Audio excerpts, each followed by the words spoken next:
ચોમાસાનું આગમન થતાં જ ગામના મુખ્ય પ્રવેશ દ્વાર પર ગંદકીનું સામ્રાજ્ય સર્જાયું। લખતર તાલુકાના માલિકા ગામમાં ચોમાસાનું આગમન થતાની સાથે જ ગામના મુખ્ય પ્રવેશ દ્વાર પર ખાડા ખાબોચિયા ભરાઈ જતા ગંદકીનું સામ્રાજ્ય છવાયું છે, જેને લઈને ગ્રામજનોની કફોડી હાલત બની છે। ત્યારે માલિકા ગામની અંદર પ્રવેશ કરતા જ પ્રથમ વરસાદના પાણી મુખ્ય માર્ગો પર ભરાઈ જતા ગ્રામજનો પરેશાન બન્યા છે।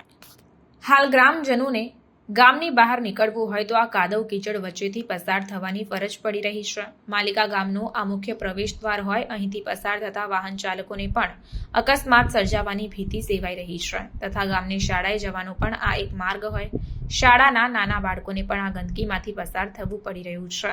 ત્યારે મુખ્ય માર્ગ પર ખાડાઓ પાણીથી ભરાઈ રહેલા હોય અને ત્યાંથી અનેક બાળકોને સ્કૂલે જવા માટે પસાર થવાનું હોય, જેને લઈને વાલીઓમાં પણ ચિંતાનો માહોલ જોવા મળ્યો। કાદવ કીચડનું સામ્રાજ્ય સર્જાતા ગામની અંદર રોગચાળો વકરવાની પણ દહેશત જોવા મળી રહી છે।